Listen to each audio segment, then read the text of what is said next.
हाँ, बहुत अच्छा। हाँ, अध्यक्ष जी आए हैं, बता रहे हैं कि बहुप्रतीक्षित जो समाज का एक बहुत बड़ा व्यवधान था, वो आज इन सबके सामूहिक प्रयासों के माध्यम से समाधान को प्राप्त हो गया है। धीरे धीरे प्रसंग बताऊंगा मैं, कल भी इस पर बात करेंगे और आज भी करेंगे। अभी तो संकेत दे रहे हैं, बाकी तो आपको काम करना है, इसके बाद कर लेना। ठीक। सामूहिक पुण्य बहुत बड़ी वस्तु हुआ करता है बंधु। इस सामूहिक पुण्य के बलबूते अच्छे अच्छे देवता गण भी आपके लिए धार्मिक मानकर के आपके चरणों में नतमस्तक हो जाया करते हैं।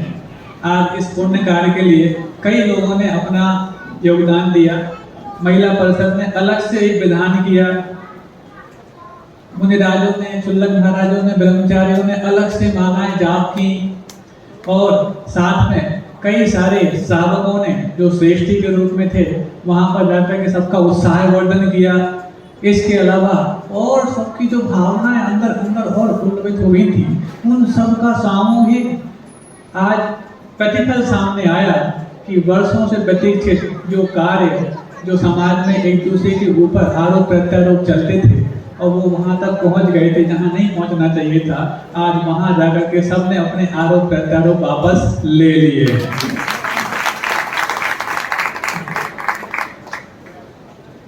और दूसरी अच्छी खबर आज, पहली अच्छी खबर तो इससे बड़ी खबर तो कोई हो नहीं सकती। दूसरी अच्छी खबर, जिन विषयों पर अपन पिछले कई दिनों से चर्चा करते आ रहे हैं, उन चर्चा के दरमियान भाषा संबंधी और शिक्षा संबंधी बातें भी अपन ने की।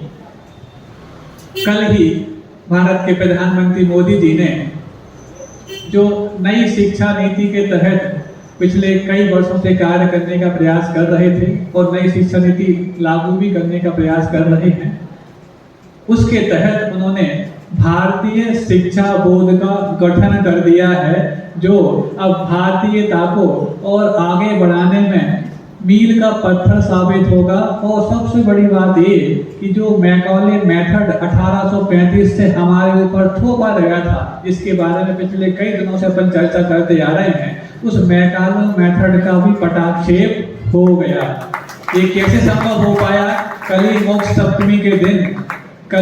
सप्तमी के दिन भगवान पार्श्वनाथ जो उच्च आसन पर विराजमान हुए, उसी का प्रतिफल कि आप सबकी भावनाएं भी उच्च उच्च होती चली जा रही हैं, परिणाम भी निर्मल होते चले जा रहे हैं और देश में भी इसका वातावरण अद्भुत नजर आ रहा है। अब इस नई शिक्षा नीति के बारे में पहले 2 मिनट में चर्चा कर लूं। इस नई शिक्षा नीति का जो मसला तैयार किया गया, जो ड्राफ्ट तैयार किया गया, उस ड्राफ्ट को तैयार करने के जो मुखिया थे के कस्तूरी रंगन, ये इसरो के पूर्व वैज्ञानिक थे, पूर्व चेयरमैन थे। मतलब इसरो के वैज्ञानिक तो हैं लेकिन पूर्व चेयरपर्सन थे। इन्होंने इस मसौदे को तैयार करने की जिम्मेवारी अपने कंधों पर ली थी। विभिन्न गुरुओं के माध्यम से, कई संतों के माध्यम से, विद्वानों के माध्यम से नई शिक्षा नीति में क्या क्या होना चाहिए इस बारे में उन्होंने बहुत कुछ अध्ययन किया, प्रयास किए, जगह जगह जाकर के उनकी राय ली, सलाहें मानी, सब कुछ हुआ। गुरुदेव के पास भी वो 2017 में जब 85 रामटेक आने के पहले चंद्रगिरी में थे, उस वक्त आए थे। यहाँ से जाने के बाद चंद्रगिरी गए तब आए थे। तो उस वक्त क्या हुआ सुन रहे आपको? यहाँ देखो, क्या देख रहे हो वहां पर? कौन है? आप लोग सुनते हैं और देखते कहीं हो, और फिर जब देखते हैं और सुनते कहीं और होते हो। आपके मतलब की बात नहीं कहते। अभी आपको यदि अनुपमा की बात कह दें, आप कोई बात ही देख पाएगा। जिस अनुपमा को आप देखने के लिए घर की घरेलू राजनीति के सारे राजनीतिक गुण सीख रहे हो, इसके बारे में आज मैं चर्चा करने वाला हूँ। लेकिन पहले मैं उस नई शिक्षा नीति के बारे में बात करता हूँ। कसौटी की जिंदगी की जो बात बहुत पुरानी हो गई, अब अनुपमा की बात भी आज हम करने वाले हैं। अब तो ध्यान से सुनोगे ना? हाँ सुनो, हाँ सुन लो। अब सुनो, वो जो भारतीय नई शिक्षा नीति जो कई वर्षों से लंबित थी, 1945 के बाद इसमें कोई परिवर्तन नहीं हुए थे। अब जाके परिवर्तन हुआ। तो वो परिवर्तन करने लायक मसौदा तैयार जो करने में कई वर्षों की साधना लगी, उसमें उसके साधना कमेटी के प्रमुख थे जो के कस्तूरी रंगन, वो गुरुदेव के पास 2017 में चंद्रगिरी आए थे। लगभग 1 से 1.5 घंटे चर्चा उन्होंने की थी।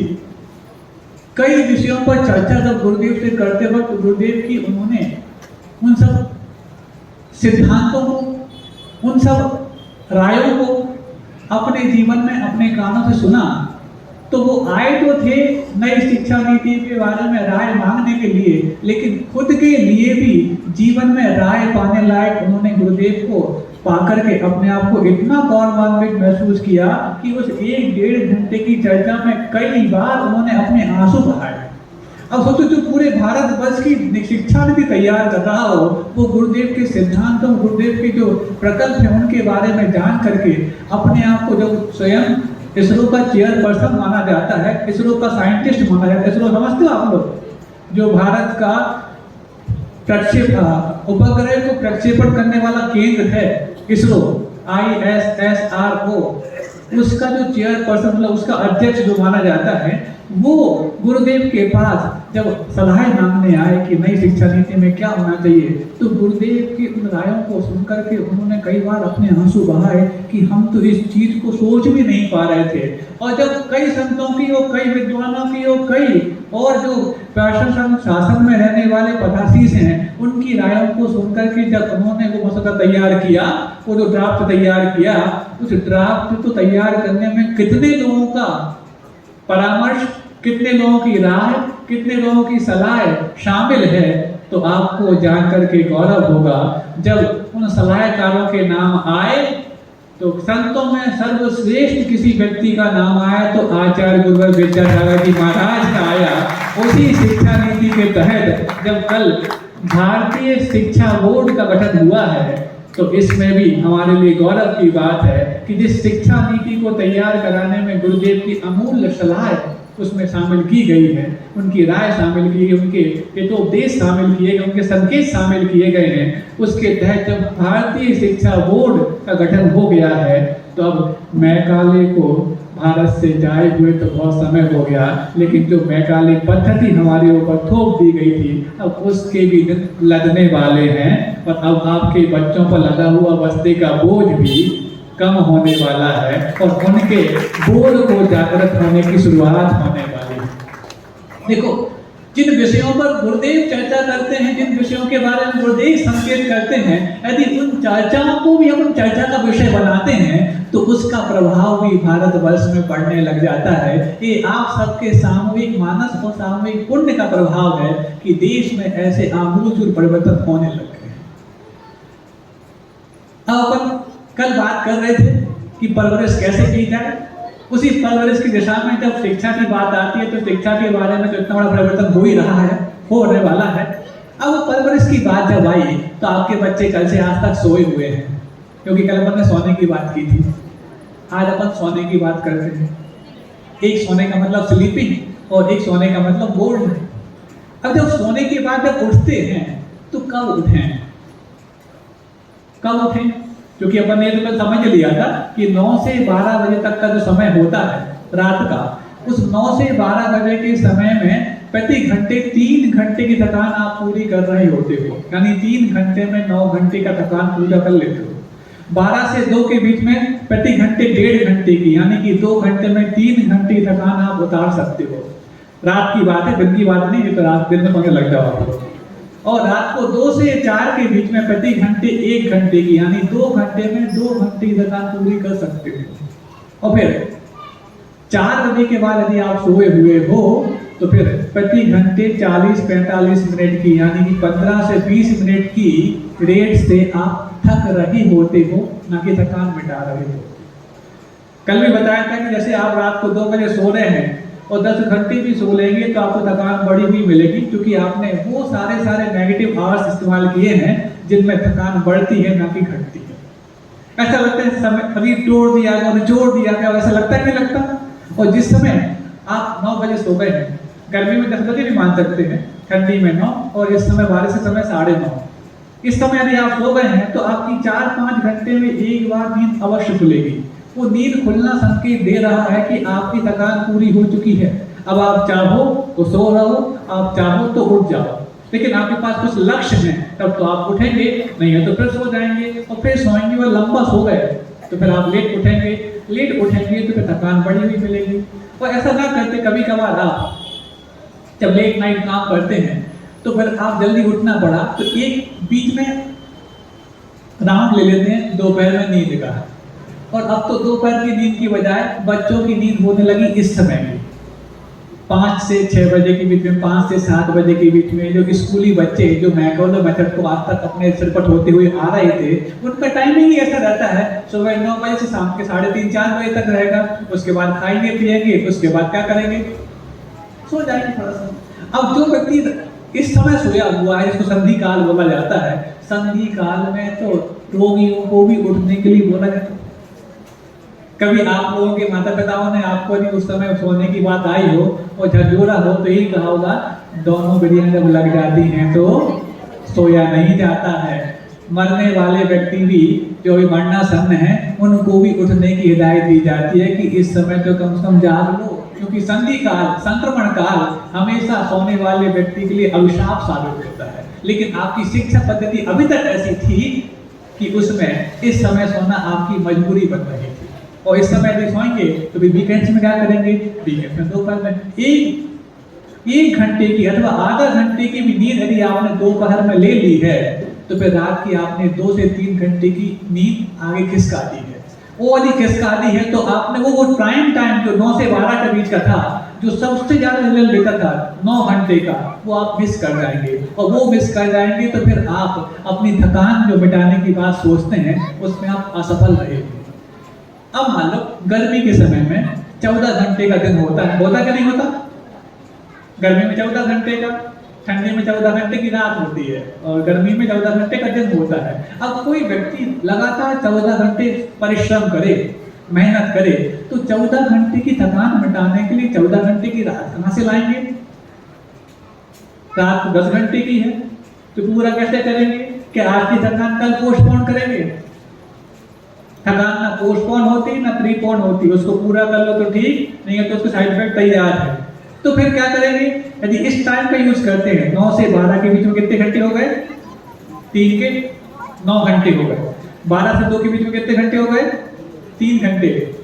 2 घंटे में 1.5 घंटे के हिसाब से 3 घंटे हो गए। और 2 से 4 के बीच में 2 घंटे में कितने घंटे हो गए? 2 घंटे हो गए। तो 9 और 3 12 और 2 14, इन 7 घंटे में 14 घंटे की नींद पूरी हो गई। अब इसके अलावा कोई भी टाइम आप बताओ जिसको आप इस्तेमाल करके 14 घंटे की दिन की थकान पूरी कर सको, चैलेंज है, बताओ। 11 से ले लें तो 11 से 12 के बीच में 3 घंटे, 12 से 2 के बीच में 3 घंटे और फिर 2 से 4 के बीच में 2 घंटे, तो 3 और 3 6 और 2 8 ही घंटे हुए। बाकी कहां से लाओगे? कोई समय आपके पास होगा ही नहीं जिसमें आप 14 घंटे की थकान मिटा सको। तो आपको गाहे बगाहे 9 से 12 बजे का जो प्राइम टाइम है, जो आपको 300% रिजल्ट देता है, उसको इस्तेमाल करना ही पड़ेगा। और नहीं कर पाए तो फिर आपकी पूरी स्लीपिंग साइकिल बिगड़ जाएगी और फिर उसका परिणाम ये होगा कि आपको जब ऐसे समय जब नींद नहीं आ रही है जिस समय सोना चाहिए, तो उस समय आपको एक ही चीज आ जाएगी, जिसका नाम है अनुपमा। क्यों हंस क्यों रहे हो? गलत बात कह दी क्या? जिसमें आपकी घरेलू राजनीति के सारे गुण सिखाए जाते हैं। महाराज ये कौन सी राजनीति होती है घरेलू राजनीति? हम 4-5 बार सोच चुके यहाँ पर, उसका नाम याद नहीं आ रहा, नाम याद नहीं आ रहा। कल याद आया कि हाँ, वो सीरियल का नाम तो अनुपमा है, जिसका नाम ये लोग अरिहंत और सिद्ध के नाम से ज्यादा रटे रहते हैं। भले एक माला कम फिर जाए लेकिन अनुपमा ना छूट जाए। और छूट गया है तो यूट्यूब में छोड़ो, फेसबुक मत छोड़ो, जब मिल जाए उसको छोड़ो मत, क्योंकि अनुपमा में ऐसी ऐसी चीजें सिखाई जाती हैं जो आपके घरेलू राजनीति, घरेलू हथकंडे और घरेलू संस्कारों को बर्बाद करने के सारे तरीके के लिए आवश्यक होती है। सही कह रहे हैं कि गलत कह रहे हैं? हाँ, उसके बाद भी आप बंद करोगे क्या? नहीं करोगे, हमें मालूम है नहीं करोगे। सोचो, आज जब इतना बड़ा काम इन पुरुष लोगों ने करके दिखा दिया है कि अपने अंदर की ईमान कसाई को धो करके वो गुरु के चरणों में समर्पित करने लायक अपने आप को बना दिया है, तो फिर आपको कम से कम इतना तो करना चाहिए कि अनुपमा से तौबा कर लें। कर पाओगे क्या? इसके लिए कोई मुहिम उठ चलाएं? क्या इसके लिए कोई मेहनत की जाए? क्या इसके लिए कुछ और किया जाए? कई लोगों के मन में शंकाएं, कुशंकाएं चल रही थी, ऐसा क्यों होता है कि महाराज जी यहाँ ना हो के कहीं और जाते हैं। चिंता मत करना, अब सब कुछ यहीं पर होने वाला है। बहुत सारी बातें हमने उसमें चलती थी, हमने कुछ कहा नहीं अभी, पर आप सब समझ गए क्यों ताली बजाई, भगवान जाने। और महाराज जी भी यहीं होंगे। पता नहीं क्या समझ गए आप, कौन ताली बजा रहे हो, फिर भी समझ रहे हो ना कि ये सामूहिक पुण्य के बदौलत क्या क्या कहा संभव नहीं हो जाता, सब कुछ संभव हो जाते हैं। और ये संभव होने के बाद जब एक मन में उल्लास, आनंद और आह्लाद पैदा होता है, वो ऐसा पुण्य वर्धन करता है, ऐसा पुण्य वर्धन करता है कि कई वर्षों के सामूहिक पाप को धोने के लिए एक चुल्लू पानी पर्याप्त। इसी सामूहिक पुण्य की दरकार कई वर्षों से आप लोगों की थी, आप ही लोगों का काम था, आप ही लोगों की भावनाएं, आप ही लोगों के कर्तव्य और आप ही लोगों का परिश्रम आज मूर्त रूप लिया है।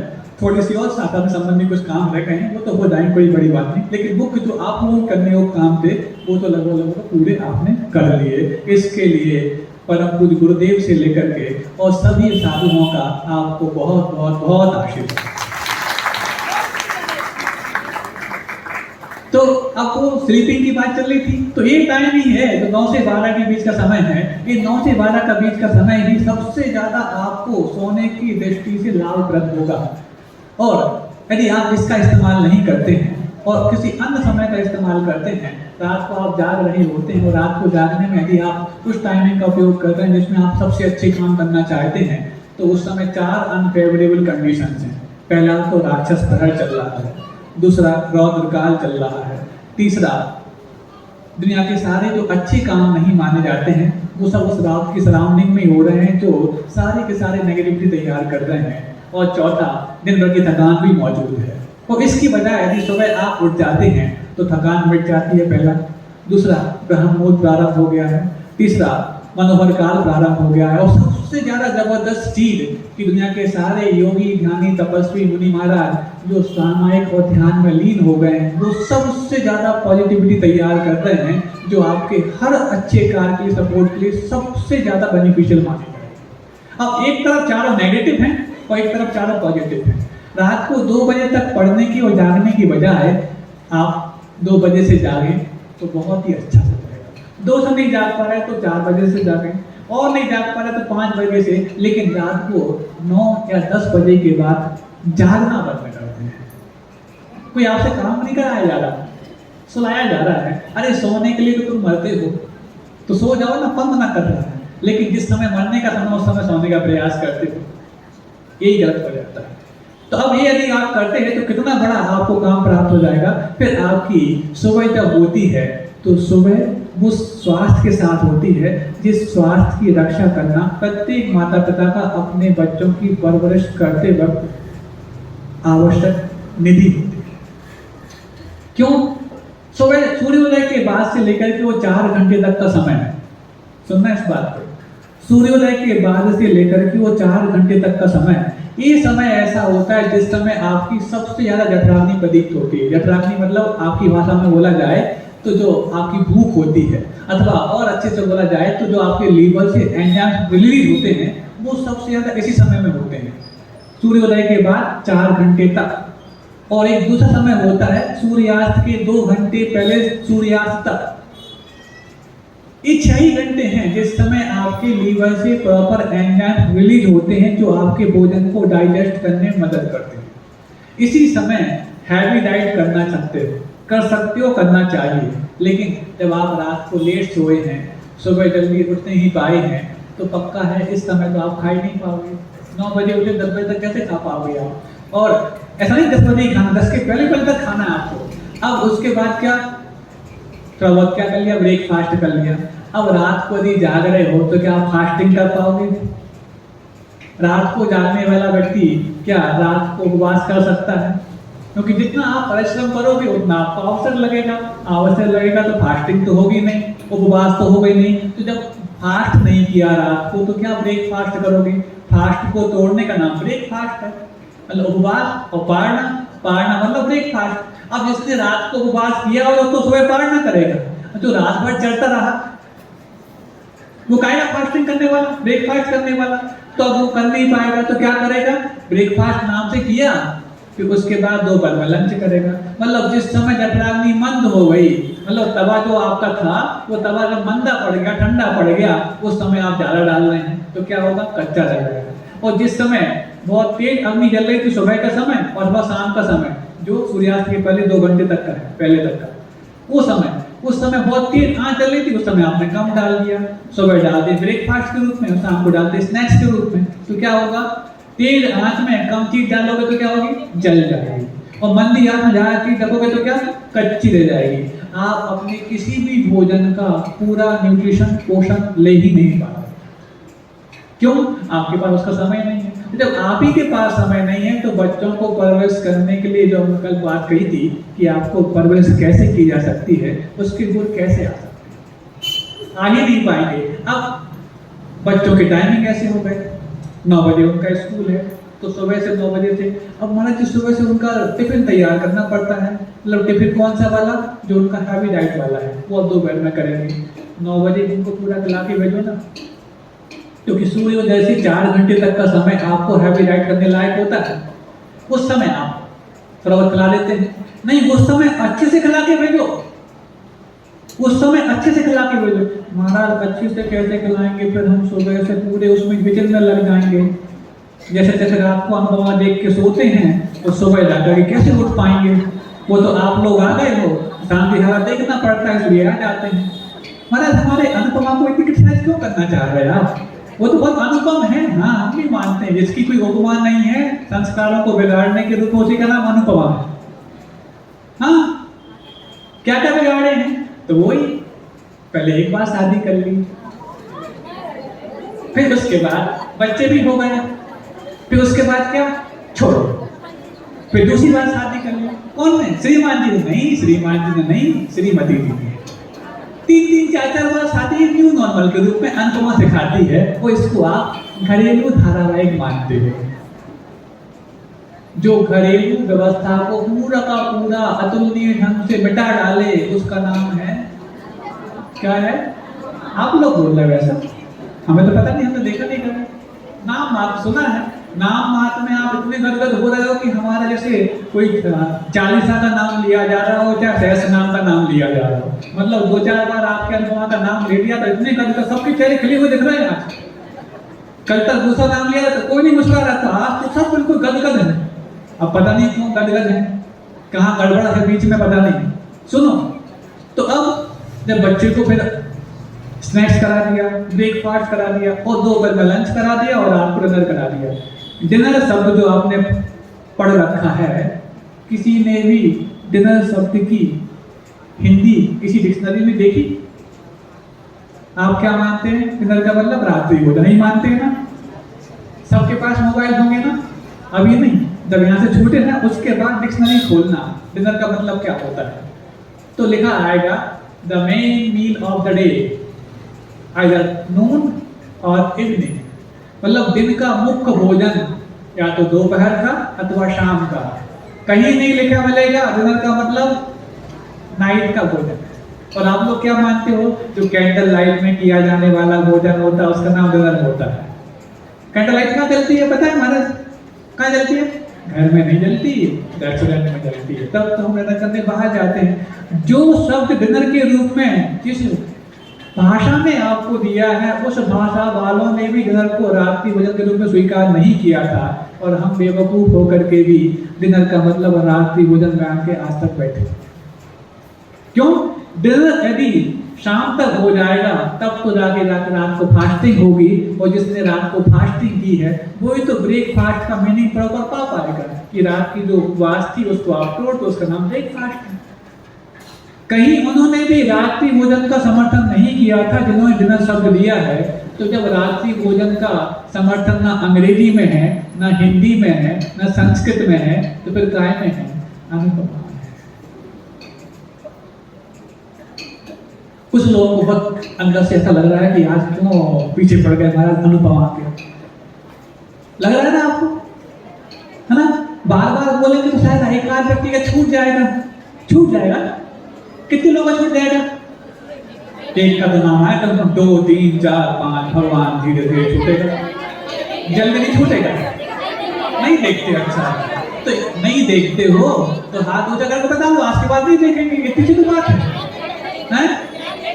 महाराज देखो, आप ये मत समझना कि अनुपमा का मतलब अनुपमा ही बोलना चाह रहे हैं। इसी टाइप के और भी सीरियल, ये तो उदाहरण दे दिया, वानगी दे दी, नहीं तो आप अनुपमा छोड़ के उधर देखने लग जाओ जो उससे भी ज्यादा घातक हो। हाँ सुनो, अब उसके बाद अब क्या करना? अब देखो, बच्चों को किस समय भोजन कराना, इस समय कराना। अब भोजन कराने के पहले कुछ और कराना होता कि नहीं होता? पहले के जो संस्कारवान माता पिता होते थे क्या करते थे? नहीं, मंदिर देवदर्शन तो है ही, आस्था का विषय होगा, लेकिन आचरण की बात चल रही है अभी कि क्या करते थे? हाँ, भोजन तैयार है, इतना मात्र बोलते थे तो बच्चों को सब पता होता था कि अपनी थाली लगा लो, अपना लोटा, अपना जग, अपना गिलास सब रख लो, कटोरियां रख लो और हाथ धो लो। हाथ कैसे धोते हैं मालूम है महाराज? जैसे चौके में धोते हैं ना, वैसे एक कटोरा रख देते हैं, उसमें ऐसे किया और ऐसे लपेट लिया, है ना? और उसके पहले हमने पूजन की थी महाराज जी, आपकी पूजन की थी, पूरे हल चढ़ाए थे और पूरा समेट लिया था। उसके पहले पूजन करने के पहले हमने बहुत अच्छे से हाथ धोए थे। जब गीले हाथ हो गए तो जमीन पे हाथ रख के बैठे, फिर पूजन की। पूजन के बाद चावल बिखर गए तो उनको समेटा, और एक बार तो गीले हो ही गए, मतलब एक बार धुल चुके हैं, अब वो समेट करके गीले में और गंदगी जो लग गई है, अब उसके बाद कोई बोलेगा एक बार और हाथ धो लो, तो क्या करते हैं वो जो एक कटोरे में, वो तो साधु के यहाँ जब हाथ धुलाते हो तो यहाँ से भी शुद्धि करके गए हैं, और आपके यहाँ धुलाते हुए तो 1-2 गिलास पानी लग जाता है हाथ धुलाने में, जबकि उन्होंने कहीं टच नहीं किया है। और आपने 1 गिलास पानी से 50 लोगों के हाथ धो डाले। वो भी कैसे धो डाले? पूरे चावलों को इकट्ठा किया, ऐसे किया। आप लोग हाथ धोने का मतलब क्या मानते हो? हाथों को गीला करना। गीला करना और धोना में अंतर है कि नहीं? हाँ? आपकी यदि वस्त्रों को मात्र गीला कर दिया जाए, वो धोया ना जाए तो अगले दिन पहन लोगे? अरे वस्त्रों को यदि गंदा है भी तो पहन भी लिया तो सिर्फ नाक कम होगी, लेकिन यदि आपने हाथों को गीला किया और ढंग से धोया नहीं है तो आपकी आंख कम होगी, आंख कमजोर पड़ेगी। कई लोग बोले महाराज जी, साधु लोगों के लिए इतना शुद्ध भोजन दिया जाता है, इतना प्राशुद्ध दिया जाता है, वो उनको दिन में एक बार लेते हैं, उसके बाद वो अस्वस्थ क्यों हो जाते हैं? प्रश्न करते हैं, अजैन लोग भी करते हैं और जैन लोग भी करते हैं। अब इसका उत्तर यदि दे दिया जाए इन लोगों को कि इसमें गड़बड़ी साधु की कहाँ होती है और श्रावक की कहाँ होती है, तो श्रावक की पहली गड़बड़ी ये होती है कि पूरा भोजन बनाते वक्त भी तो उस समय कोई देखता नहीं। जब हम देख नहीं रहे हैं तब आपकी क्या हालत होंगी, जब देखते वक्त भी हालत करते हो, पूरी गंदगी लपेट लेते हैं। और फिर उसके बाद कई तो बात देखा, मान लो किसी ने अच्छे से धो लिए हाथ, अब वो चुत्ती बोलेगा, महाराज के ऊपर चिपकता रहेगा, महाराज जी बैठे हैं उनको चिपकता रहेगा। अब क्या करेगा? उसके पहले जब गंदोदक से पैर धो लिए, पूरे रगड़ करके महाराज के पैर रगड़ लिए, उसके बाद हाँ लाओ, उसी गंदोदक में पहले हाथ धोएंगे। भैया जब गंदोदक हाथ धोने लायक है तो लगाया तो ना आपने माथे पे, और माथे पे लगाने लायक है तो फिर उसको विनय के साथ एक स्थान पे रखो। फिर उसके बाद आप हाथ धो, फिर उसके बाद हाथ धोने में देखते रहो कि बूंदों में कितना रंगीन पानी है, कितना मटमैला पानी है। जब तक उसमें मटमैला पानी गिर रहा है तब तक आपके हाथ धुले नहीं। और फिर धोने के बाद या तो गर्मी का समय जल्दी सूख जाएंगे, और बारिश में सूखते नहीं है तो एक अच्छे कपड़े से पोंछो। ये आप करके दिखाएंगे तभी आपके बच्चे सीख पाएंगे, क्योंकि आपके बच्चे सिखाने से नहीं दिखाने से सीखते हैं। आपने जो भी दिखा दिया वो सब सीख चुके हैं, चाहे डोरेमोन सिखा दिया हो, चाहे उल्टा चश्मा दिखा दिया हो, सब सीख चुके हैं। चाहे वो जेठालाल दिखा दिया हो, चाहे भिड़े और साथ कोई भी दिखा दिया हो, चाहे सोहनी दिखा दिया हो, सब सीख चुके हैं। पूरे डायलॉग उनको याद हो चुके हैं। अब आपको उनको डाइवर्ट करना है, डायलॉग तो खूब हो चुके हैं। तो क्या सबसे पहले, अब कल हमने एक बात अच्छी बात कही थी, फिर उसको दोहराना चाहेंगे कि बच्चों को परवरिश करने का पहला संस्कार उनको सच बोलने की आदत डालना है। आपने यदि ये संस्कार दे दिया है तो आपके बच्चे आपके नियंत्रण में भी रहेंगे, समाज के नियंत्रण में भी रहेंगे, परिवार के नियंत्रण में भी रहेंगे। और सच बोलने को छोड़ करके बाकी तमाम संस्कार भी दे दिए हैं, पहली बात तो दे नहीं पाओगे, आप दे भी दिए हैं, लेकिन सच बोलना नहीं आ पाया तो आपको भी डुबोएंगे और समाज को भी डुबोएंगे। सच बोलने का संस्कार, और ये संस्कार उनको मार पीट करके नहीं, स्वयं जीवन में ढाल करके सिखाया जा सकता है। उनके सच को स्वीकार करने के बारे में आपका उनकी हौसला अफजाई हमेशा, गलती हो गई ना, उस गलती को स्वीकार करने में उनकी इतनी तारीफ हो कि उनको गलती करने का जो पश्चाताप था उससे उबरने का उनको मौका मिले और अगली बार गलती नहीं करेंगे, ये सीख भी मिले। लेकिन आप ऐसा माहौल बनाते रहते हो, ऐसा टेररिज्म वहां चलता है, और ये कहां से चलता है? ये अनुपमा से चलता है। कहां से चलता है? ये डॉली मौत से चलता है। आज एक माता पिता आए, बोले महाराज बिल्कुल 3 महीने से बच्चे ने सुनना ही बंद कर दिया, कान इलाज कराओ उसका, कान का इलाज नहीं, पता नहीं, उसको ये भी बोल दो कि तुम्हें बाथरूम में बंद कर देंगे, वॉशरूम में बंद कर देंगे, टॉयलेट में बंद कर देंगे, तो वही जवाब देता है इतना छोटा सा बच्चा, बंद ही करोगे ना तो क्या कर लोगे? 3 साल का बच्चा यदि ऐसा जवाब देने लग गया हो, इसके पीछे कारण क्या है? सोचा है आपने? इसके पीछे आपने जो उनसे अपना समय बचाया है, और समय बचाने के बाद सुविधा दी है, चाहे वो खिलौने के रूप में दी हो, चाहे मोबाइल के रूप में दी हो, चाहे किसी मन बहलाने के रूप में दी हो, और इन सब में एक ही सलाह और एक ही शिक्षा आपने दी है, आपने उनसे मायाचारी की है, झूठ का समर्थन करवाया है। और जब ऐसा हो जाता है तो फिर आप कितना भी चाहो बच्चे लौट कर आने वाले नहीं। 3 साल के बच्चे यदि गिरफ्त से बाहर हो गए हैं तो 20 साल का बच्चा कितनी गिरफ्त में है? और एक बार किसी घर में एक बच्चा गिरफ्त से बाहर हो जाए तो पूरे घर, परिवार और कुटुंब की जीवन शैली कैसे बर्बाद होती है, ऐसे परिवारों को देख करके आप समझ सकते हैं। शुरुआत में ही आपने गलती कर दी। कोरी स्लेट है, इसमें हल्का सा पेंसिल रख भी देते हैं तो उसमें निशान पड़ जाता है। और यदि लिखा जा रहा है, अच्छा लिखा जा रहा है तो कोई बात नहीं, और यदवा तदवा कुछ लिखा गया है तो उसको डिलीट करने में और उसको रीराइट करने में, दोनों में बहुत मशक्कत भी होती है और अफसोस भी। इसलिए बच्चे कोरी स्लेट हैं।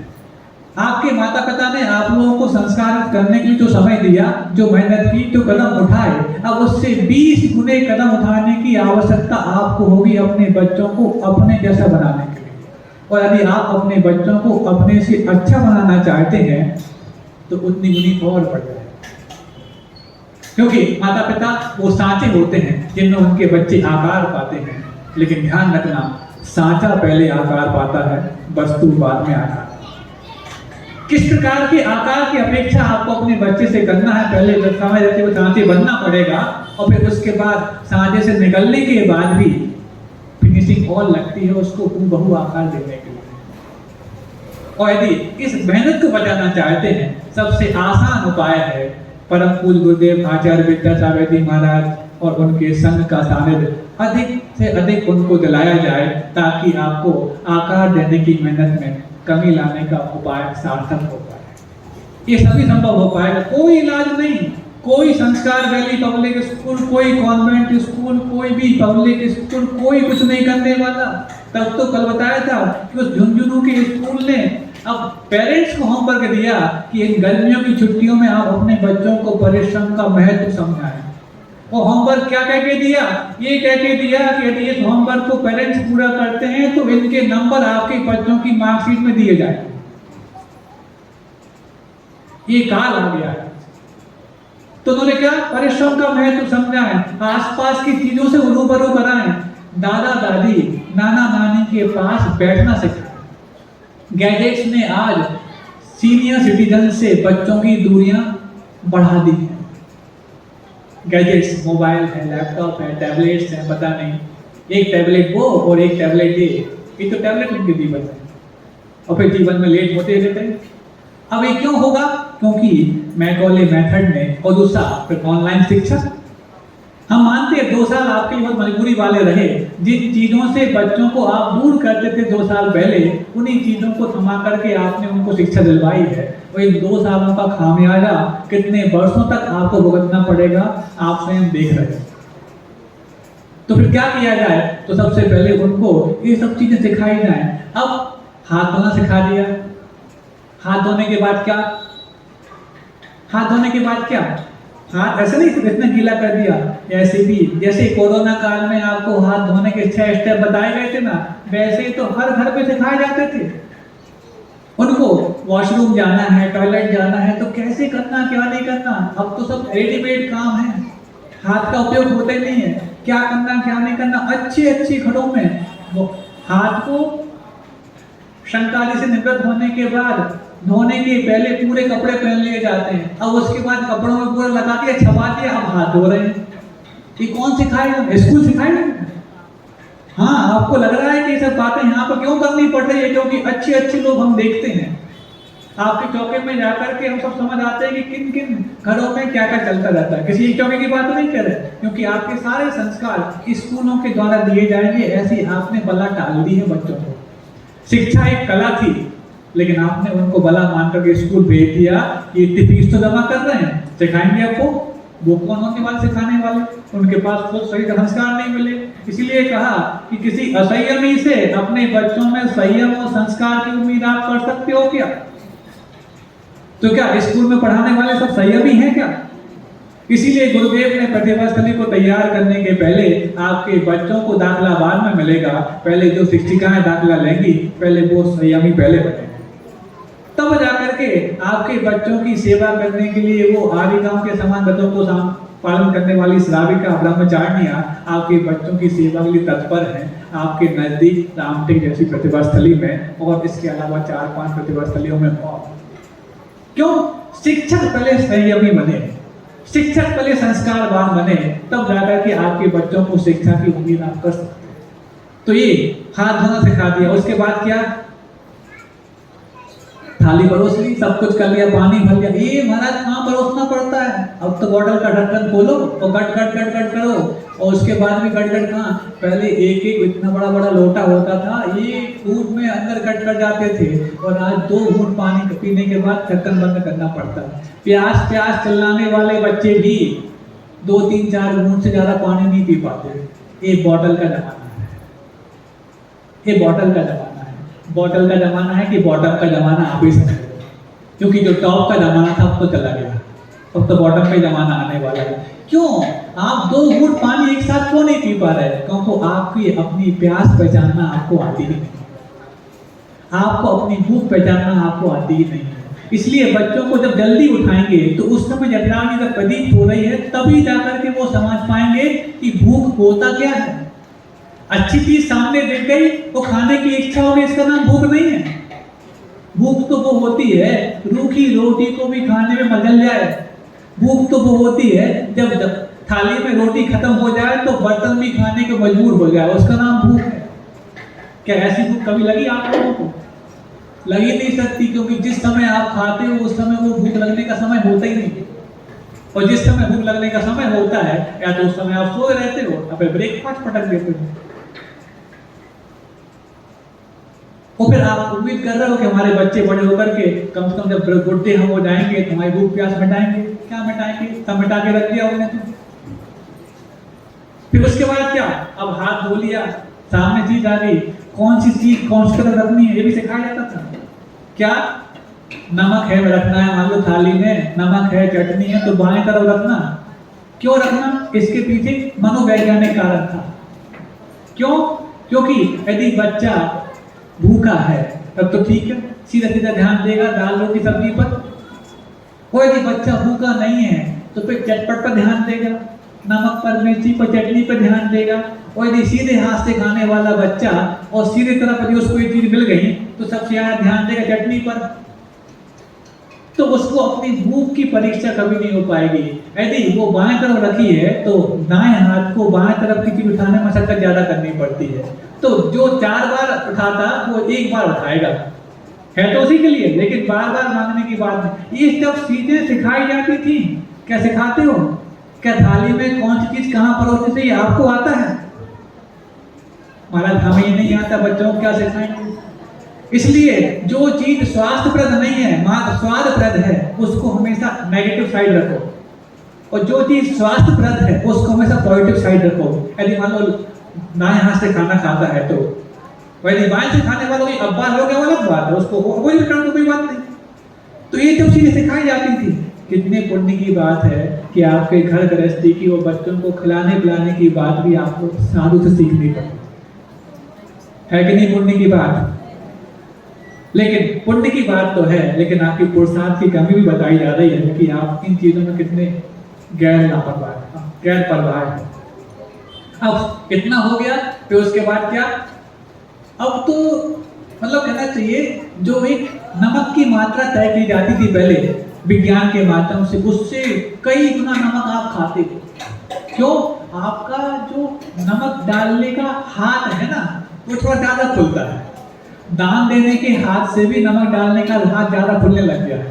दान देने के नाम पे तो यहाँ हाथ या तो पीछे हट जाएगा, लेकिन नमक खुद की थाली में डालना हो तो बात कर रहे हैं, अपने आप खुल जाता है। क्यों खुल जाता है?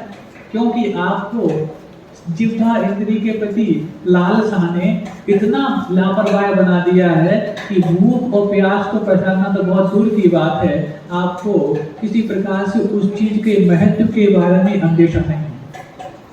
अब ये हो गया, उसके बाद क्या आगे बढ़ाएं? हाँ, अभी तो नाश्ता चल रहा है कि ब्रेकफास्ट? ये नाश्ता और ब्रेकफास्ट लेना नहीं है। दो भुक्ति हुआ करती थी, जिसको बोलते हैं सकृत भुक्ति। व्रती लोग होते हैं ना, सकृत व्यक्ति अच्छे से जानते हैं, ये सकृत भुक्ति हुआ करती थी। ये सब चीजें दो ही बार भोजन जो व्यक्ति समय पे कर लेगा, उसको अलग से फिर चटपट खाने की आवश्यकता पड़ेगी नहीं, लेकिन समय पे करे तो। ये समय आप 4 बार भी खा लोगे, हमेशा आप एनर्जी फील नहीं कर पाओगे।